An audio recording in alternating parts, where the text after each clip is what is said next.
Clap along if you feel like a room without a roof. Clap along if you feel like happiness is the truth.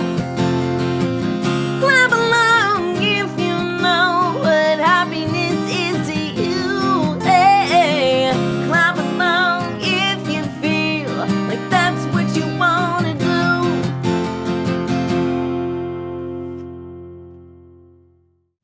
Okay, welcome to the last video of the So guitar, sad. the Guitar Fam practice plan. In the last video, we showed you how to create your own customized and dynamic practice plan by setting an overarching goal, setting 2 to 3 SMART goals, and then breaking those SMART goals down into practice points and then just hammering away at it.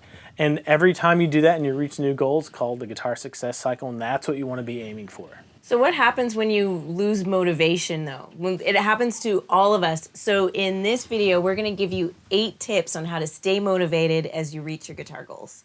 Tip number 1 is to soothe your fingers. It is totally normal when you're just starting out that your fingers are going to hurt.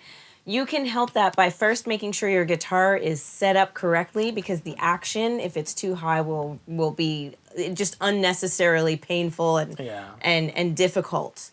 And yeah, it's okay to take a day off. Like if your fingers are starting to blister or something, yeah, you can take a day off. It happens. No one's gonna be mad at you for that. A couple of other things you can do are you can move down a string gauge to a lighter string gauge, and then you can break up your practice sessions into shorter multiple practice sessions per day, so you're not just killing your fingers. Tip number 2 is to just learn songs. Songs are awesome because they have all of the SMART goal criteria kind of built into them. They're specific.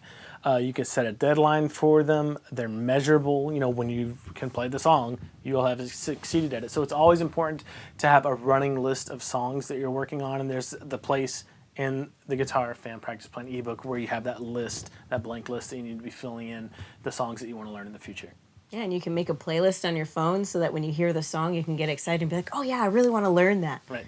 Tip number 3 is to practice something that you'll actually use.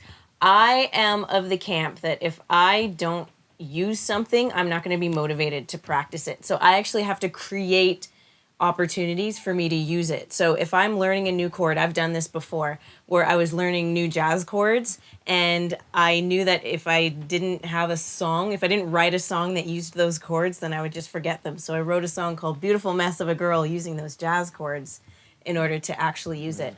Another way is if you want to post a cover on YouTube, so you have a finished product to present. Or if you don't have a YouTube channel, don't want to start one, you could even post a video in our Guitar Fam forum, and we can cheer you on. And I'm not the opposite, but I can sit there and practice. I could practice technique for hours just for the fun of it. But I would get further. me. I would get further in life and musically if I had some kind of musical goal, whether it's jamming with friends, learning a cover song, doing a video for you guys. That's always going to make things a lot more enjoyable and more motivating for me to actually see it through. So. yeah, that's why I don't like puzzles even, because I'm like, you just tear it up at the end. There's nothing to show for it. Yeah, I'm not going to do a it. puzzle person either, so. Number 4 is get connected. You've probably heard it said that you are the sum of your 5 closest friends, or the 5 people you hang out with the most. And that's true. It's true musically too. So try to get connected with people that value music and get plugged into a community. You can do that through local open mics. You can jam with your friends. You can hit the Guitar Fam site up, the forum there, all the ways to interact with us. The important thing is that you get connected with like-minded people who love music. Point number 5 is just to go out and experience music. Go to live shows, listen to your favorite bands, make playlists on your phone of music that you love, watch YouTube videos of your favorite guitar players. All of that will help you to get excited again. Right. Schedule some time to even just go over to your friend's house or set up a Zoom meeting just to jam with them. That'll go a long way. Number 6 is stay positive. So if you have a bad day on the guitar, we all do. Just take that as what it is. Set the guitar aside, go for a while, come back the next day and start over. And don't beat yourself up if you miss a day of practice or if things just didn't go as well as you wanted for a week. Just take a deep breath, be positive, and look at the new week as an opportunity to start over. And adding to what Nate said about not beating yourself up, I think it's important to have grace for yourself every day, that if you miss a day, don't pressure yourself to have to practice double the amount of time the next day. Just because then it will accumulate and accumulate. It'll become this huge mountain of time that you have to make up for. Yeah. And then you'll be like, forget it, I'm not doing it. Yeah, and you'll feel guilty. Yeah, so just start fresh. Every day is a new day, so just start fresh every morning. Number 7 is avoid the comparison trap. Yeah, so I think it was President Theodore Roosevelt who said that comparison is the thief of joy. So if you're constantly comparing yourself to other guitar players that maybe you know personally or that you see on YouTube, it'll steal your joy. So just enjoy where you are at in your playing today. Right, the only person you should compare yourself to is the guitar player that you were yesterday. Yeah.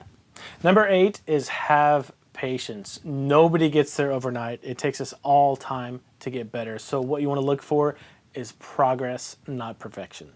Now, your action point for today is to keep that guitar success cycle going. And don't feel like it has to be set in stone. You can change your goals based on, what's going on in life. Maybe your musical tastes change, or you discover a new song and you think, I want to learn that one. That's the one I want to learn.